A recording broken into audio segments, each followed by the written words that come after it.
এই মুহূর্তে দক্ষিণ দিনাজপুরে বুনিয়াদপুরের একটি গুরুত্বপূর্ণ খবরের দিকে নজর রাখতেই হচ্ছে। পুরো আইন না মানায় অবৈধ নির্মাণের বিরুদ্ধে পুলিশকে দিয়ে নোটিশ ঝোলালো পুরসভা। অভিযোগ, বুনিয়াদপুর পুরসভার আইনকে তোয়াক্কা না করে অবৈধভাবে 5তলা বিল্ডিং এ নির্মাণ কাজ চলেছে রমরমিয়ে। ঘটনাটি দক্ষিণ দিনাজপুর জেলার বুনিয়াদপুর পুরসভার 9 নম্বর ওয়ার্ড অর্থাৎ রশিদপুর এলাকায়। জানা গিয়েছে, রশিদপুর এলাকার বাসিন্দা নিবারণ হাজরা পুরসভা এলাকায় বাড়ি তৈরির জন্য 4তলা পর্যন্ত বাড়ি তৈরির অনুমতি নেন, কিন্তু এলাকার লোকজনকে লক্ষ্য করে রাতের অন্ধকারে অবৈধভাবে 5তলা বিল্ডিং নির্মাণের জন্য রাজমিস্ত্রি সুজিত মণ্ডলকে চাপ দিতে থাকেন বলে অভিযোগ। পরবর্তীতে রাজমিস্ত্রি ইউনিয়নের পক্ষ থেকে জানানো হয় 5তলা বিল্ডিং তৈরির জন্য কোনো অনুমতি নেওয়া হয়নি পুরসভার পক্ষ থেকে। পরবর্তীতে এমন কথা বাড়ির মালিককে জানালে তিনি দীর্ঘদিন যাবৎ নানান টালবাহানা করছিলেন বলে চূড়ান্ত অভিযোগ ওঠে। পরবর্তীতে দীর্ঘ সময় পেরিয়ে গেলেও রাজমিস্ত্রি সুজিত মণ্ডল ছাদে কাজ করতে পারছিলেন না। প্রয়োজনীয় ইমারতি সামগ্রী তোলা হলেও ঢালাই করতে দ্বিধাগ্রস্ত ছিলেন। এমতাবস্থায় শাটারিং খুলতে চাইলে বাড়ির মালিক গড়িমসি করেন। শুধু তাই নয়, শাটারিং মিস্ত্রির কাছে বাড়ির মালিক নিবারণ হাজরা উল্টে ক্ষতিপূরণ বাবদ 12 লক্ষ টাকা দাবি করেন। বাধ্য হয়ে রাজমিস্ত্রি এবং শাটারিং মিস্ত্রিরা রাজমিস্ত্রি ইউনিয়নের মাধ্যমে পুরসভার দ্বারস্থ হন। পুরসভার পক্ষ থেকে বাড়ির মালিককে আইনি নোটিশ দিতে গেলে সেই নোটিশ নিতে অস্বীকার করেন বেশ কিছুদিন আগে। পরবর্তীতে রবিবার দুপুরবেলা বংশিয়ারি থানার পুলিশ এবং পুরসভার পক্ষ থেকে আইনি নোটিশ ঝুলিয়ে গৃহকর্তার বাড়ির লিনটেলের ওপর আইনি নোটিশের ওপর সঠিক সময় না দিলে পরে পুরসভার পক্ষ থেকে কঠোর আইনি ব্যবস্থা নেওয়া হবে বলে জানানো হয়। এ বিষয়ে রাজমিস্ত্রি ইউনিয়নের সেক্রেটারি হৃদয় চন্দ্র বর্মন কি বলেছেন শুনুন। বাড়িটার বলে 5তলা প্ল্যানিং নাই, সেই হিসেবে কাজ করেছে। তো মিস্ত্রি তো অনেক দিন ধরে কাজ করছে। কাজ করার পরে প্ল্যানিং ছিল না, সেটা মালিক মিস্ত্রিকে জানায়নি। সেই সূত্রে মিস্ত্রিকে বলেছিল যে যেহেতু 3তলা অবধি প্ল্যানিং ছিল, ও সেই সূত্রে কাজ করেই যাচ্ছিল। পরে জানতে পারলো যখন শাটারিং রড বার্নিং হয়ে গেল, ঢালাই হবে, ওই টাইমে মিস্ত্রি জানতে পারলো যে বাড়িটার প্ল্যানিং করেনি। তারপরে সুজিত মিস্ত্রি তখন বলে যে বাড়ির প্ল্যানিং যখন করেননি তাহলে আমাকে আগে জানাতে পারতেন। সেই মুহূর্তে শাটারিং খোলার প্রস্তাব দিয়েছিল। ওনারা অনুরোধ বিনোদ করেছি যে আমরা প্ল্যানিং পাস করে আনে দিচ্ছি, তুমি 15 দিন রাখো, 15 দিনের মধ্যে আমরা ঢালাইটা করাই দেবো। সেই সূত্রে রেখেছিল। রাখার পরে ওনারা দিনকার দিন চলে যাচ্ছে, 4 মাস ধরে যাবত চলে গেল। উনি শাটারিং দরকার, এখন খুলে অন্য জায়গায় নিজে কাজে লাগাবে, গরিব মানুষ। শাটারিংটা খুলতে গিয়ে তখন ওনারাই দাবি করছে আরও যে তুমি 12 লাখ টাকা দাও, দিয়ে শাটারিং খুলে নিয়ে যাও, এই ধরনের কথাবার্তা। তারপরে তো পৌরসভা থেকে একটা নোটিশ করেছিল আমাদের এই শ্রমিক সংগঠনের ইউনিয়নকে, ট্রেড ইউনিয়নকে। ওই চিঠিটা সুজিত মিস্ত্রি নিয়েছিল। সেই সূত্রে আমরা তো পরশুদিন গেছিলাম, যাওয়ার পরে দেখছি সামনে সব মগ টক হাবি টাবি বালতি টালি সব ছিটানা ছিল। আমরা বাইরে থেকে দেখে ঘুরিয়ে চলে আসছি।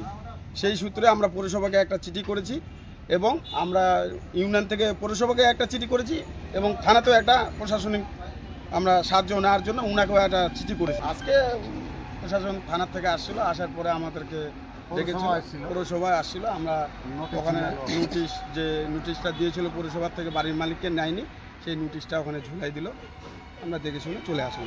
তো পৌরসভার মালিককে কি সময় দেওয়া হলো নোটিশে? না, পৌরসভা তো বাড়ির মালিককে তো সময় ওরকম দেয়নি। বাড়ির মালিক নাই, বাড়ির মালিক তো নেই। তাহলে নোটিশে কি দেওয়া রয়েছে? কিছু লেগেছে তা বলতে পারবো না, দেখলাম যে কাগজটা বন্ধ থাকবে নির্দেশ দিল মনে হয়। তো আপনারা কি চাইছেন? আমরা চাচ্ছি আমরা কাজ করে খাই, আমাদের শাটারিংটা যেন সুস্থভাবে যেন আমরা খুলে নিয়ে আসতে পারি। আবার অন্য জায়গায় কাজ করে আমাদের 2 টাকা রোজগার করে খাইতে হবে। আপনার নাম? হৃদয় চন্দ্র বর্মন। অন্যদিকে বুনিয়াদপুর পুরসভার চেয়ারপারসন কমল সরকার কি বলতে চেয়েছেন শোনাবো। নোটিশ অনেকদিন আগে থেকে দিয়েছি, কিন্তু নোটিশ তারা নেয় না। কি কারণ? 4তলা অবধি আমাদের বিল্ডিংয়ের পারমিশন পৌরসভা থেকে আমরা দিয়েছি। তারা 5তলার বিল্ডিং পৌরসভাকে না জানিয়ে তারা অলরেডি 5তলা করে তারা শাটারিং করে তারা ঢালাইয়ের পরিকল্পনা তারা করেছিল। কিন্তু আমাদের পৌরসভার নিয়মে আমরা বুনিয়াদপুর পৌরসভার 4তলা বিল্ডিংয়ের উপর আমরা পারমিশন দিতে পারি না। সেই জন্য আমরা বলেছিলাম যে 4তলা বিল্ডিং অবধি থাকবে, 5তলা বিল্ডিং যদি তোমরা করে ফেলেছো, মানবতার দিক থেকে আমরা বলেছিলাম টিনের শেড করে নাও, ওটা সারেনটা খুলে নিয়ে টিনের শেড করে নিয়ে তোমরা থাকো। তাতে আমরা মানবতার দিক থেকে চিন্তা করলাম যে না ঠিক আছে করুক। তারপরে দিনের পর দিন রাতের অন্ধকারে ভিতরে ভিতরে নাকি কাজ হচ্ছে, পরবর্তীতে যে এলাকার লোকের মুখে আমরা শুনতে পাই। এবং পরবর্তীতে মিস্ত্রি যখন যায় স্পটে, তাকে সারাদিন খুলতে দেয় না এবং কোনো লোকও বাড়িতে ঢুকতে দেয় না। মিস্ত্রিকে বলছে যে টাকা, অনেক টাকা পাবো, অনেক টাকা না দিলে আমি সারাদিন খুলতে দিব না। আমরা দিনের পরে একাধিক নোটিশ, মানে যে নোটিশ ফেলে দিচ্ছে এবং কাউকে কোনো গণ্য করছে না, পৌরসভাকে মান্যতা দিচ্ছে না। আমরা সেই শাটারিং যে করেছে সুজিত বাবু, আমাদের পৌরসভাকে আবেদন করেছে যে আমাদের খুলতে কী করে যায়, ঢুকতে দেয় না।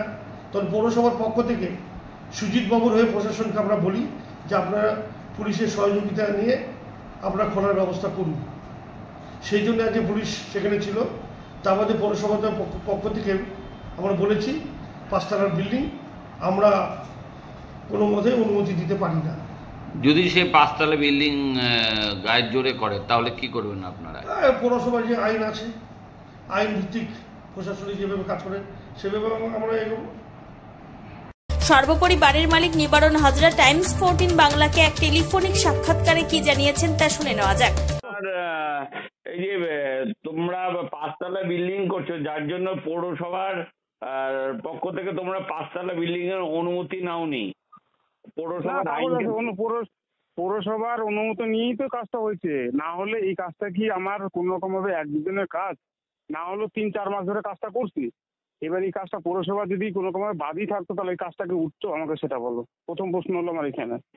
দ্বিতীয় প্রশ্ন হলো পৌরসভা সবই জানে, জানার পরও কোনো রকম ভাবে এগুলা অন্যরকম গল্প আছে, কারণ কিছু টাকা পয়সারও গল্প আছে এখানে। আর ওরা হলো জাল সার্টিফিকেট আমাকে দিছে। 4তলার কাগজটা, যেটা 3তলা বিল্ডিংটা, টোটালটাই জাল, টোটালটাই জাল। যদি বলো আমার কাছে প্রুফ আছে, তো আমার কাছে প্রুফ আছে, সার্টিফিকেট জাল দিছে আমাকে। 4তলা বিল্ডিং এর কাগজ জাল। আমি পৌরসভা চেয়ারম্যানকে তো ওপেনলি বলছিলাম যে জাল সার্টিফিকেট আপনারাই তো দিচ্ছেন, আমি করছি? আপনার সুকুমার সুমন ইঞ্জিনিয়ার ছিল, সুকুমার আর ইয়ে ছিল, এটা তো সবাই জানে। আপনার বিপিন বাবু জানে না? 5তলা কাগজ যখন আমার কলকাতা থেকে এখানে আসে, তখনকার দেখে তো মাথা ঘুরে গেছে ওদের, যে এটা কি করে এটা সার্টিফিকেট দিতে পারে। যে ইঞ্জিনিয়ার মরে গেছে, যার কোনো পৌরসভার রেজিস্টার নাই, সেই কাগজ এই বুনিয়াদপুর পৌরসভা দিচ্ছে আমাকে। সেটার এভিডেন্স আমার কাছে আছে। তো আমাকে বলছে তুমি কোথাও কিছু করবা না, 4তলা তুমি আমাকে বলো। আমার 4তলা বিল্ডিংটা আজকে হয়েছে, এই নতুন চেয়ারম্যান আমাকে ওই 4তলার পারমিশনের কাগজ এখন দিছে, সেটারও প্রুফ আছে আমার কাছে। বিল্ডিং আমার হয়েছে 2 বছর আগে, সেই বিল্ডিং এর কাগজ আমাকে ওই এখন দিল। 2টা কাগজ আছে আমার কাছে 4তলা। তাহলে আজকে যে তোমাকে ওই যে বাড়িতে যে আইনি নোটিশ দিল, তাহলে কি বলবে সেই বিষয়টা, কি বলবে তাহলে? সেই বিষয় নিয়ে কি বলবো, সেই বিষয় নিয়ে কোনো রকম ভাবে আমার কাছে পেপার আছে, তো আমি পেপার জমা দিচ্ছি, তো পৌরসভা জমা দেওয়া আছে আমার পেপার। সেই পেপার কোনো রকম ভাবে জমা দেওয়া আছে, পেপার তো দেখতেই জানে না। যে চেয়ারম্যান সে তো পেপার দেখেইনি, না দেখে তো আমার বাড়িতে কোনো রকম ভাবে হামলা করছে। ফায়ার এনওসি আছে, ফায়ার এনওসি দেওয়া আছে, সয়েল টেস্টের রিপোর্ট দেওয়া আছে, স্ট্রাকচারের কাগজ দেওয়া আছে, টোটাল যা ফর্মালিটি সব দেওয়া আছে। শুধু চেয়ারম্যান এখান থেকে অ্যালাউ করবে, সেটা উনি করবেন না। উনি হলো বক্তব্য হলো কিছু মাল করে দিতে হবে, না দিলে আমি করবো না।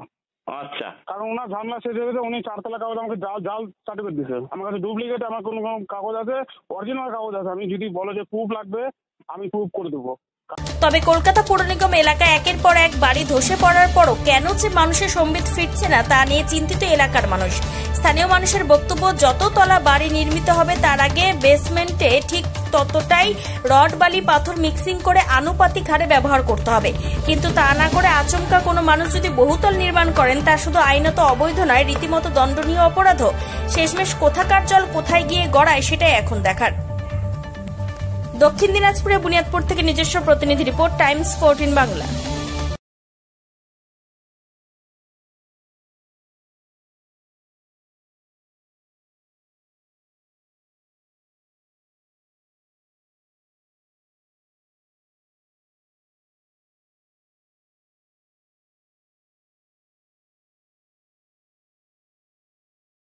এই নববর্ষে মাত্র 38 লাখ অনওয়ার্ডসে পেয়ে যাবে 11টা সেমি ফার্নিশ ফ্ল্যাট। তোমরা কি রায়গঞ্জে নিজের স্বপ্নের বাড়ি খুঁজছো? তবে কিন্তু এটাই সুবর্ণ সুযোগ, কারণ পয়লা বৈশাখ ও অক্ষয় তৃতীয়া স্পেশাল অফারে কিন্তু পেয়ে যেতে পারো ফ্ল্যাট কিনলে ফার্নিচার একদম ফ্রি। জেইচ গ্রিনস কিন্তু তোমাদের জন্য নিয়ে চলে এসেছে রায়গঞ্জে প্রথম রেরা অ্যাপ্রুভ ফ্ল্যাট। সেখানে কিন্তু premium 2 BHK 3 BHK 4 BHK flats পেয়ে যাবে, আর সাথে থাকছে 15টিরও বেশি আধুনিক সুযোগ সুবিধে, যেমন সুইমিং পুল, আধুনিক জিম, বাচ্চাদের খেলার জায়গা, community hall, badminton court, 24/7 CCTV নিরাপত্তা, আরো অনেক কিছু। তো এখন নিশ্চয়ই ভাবছো লোকেশনটা কোথায়? ওই যে দেখো কর্ণচড়া মোটর কালীবাড়ি, তার একদম পাশেই কিন্তু জেইচ গ্রিনস। তো দেরি কিসের, আজই সাইট ভিজিট করতে স্ক্রিনে দেওয়া নম্বরে কল করে নাও, আর ভিডিওটা ভালো লাগলে ছড়িয়ে দিও। আপনি কি কিডনির রোগে ভুগছেন? তাহলে আর দেরি না করে আজই আসুন আপনার এলাকার একমাত্র বিশ্বস্ত প্রতিষ্ঠান জীবন রেখাতে। এখানে বিশেষজ্ঞ নেফ্রোলজিস্ট ডাক্তাররা লেজার ট্রিটমেন্টের মাধ্যমে রোগীদের সমস্ত ধরনের কিডনির এবং প্রোস্টেটের অপারেশন করে থাকেন। রোগী দেখছেন nephrologist doctor Arkaprava Chakraborty, SSKM hospital, Kolkata. Doctor Sunil Kumar, Apollo hospital, Kolkata. Doctor Pinaki Mukherjee, NRS hospital, Kolkata. এছাড়াও এখানে প্রতিদিন অপারেশন করছেন ও বহির্বিভাগের রোগী দেখছেন ইউরোসার্জন ডক্টর আতার কাশিম, PG হসপিটাল, কলকাতা। তাছাড়াও এখানে স্বাস্থ্যসাথী কার্ড ও ওয়েস্ট বেঙ্গল হেলথ স্কিমের সুবিধা রয়েছে। আমাদের ঠিকানা রায়গঞ্জ, উকিলপাড়া। বিশদে জানতে কল করুন 8373066655 অথবা 8373066644 এই নম্বরে।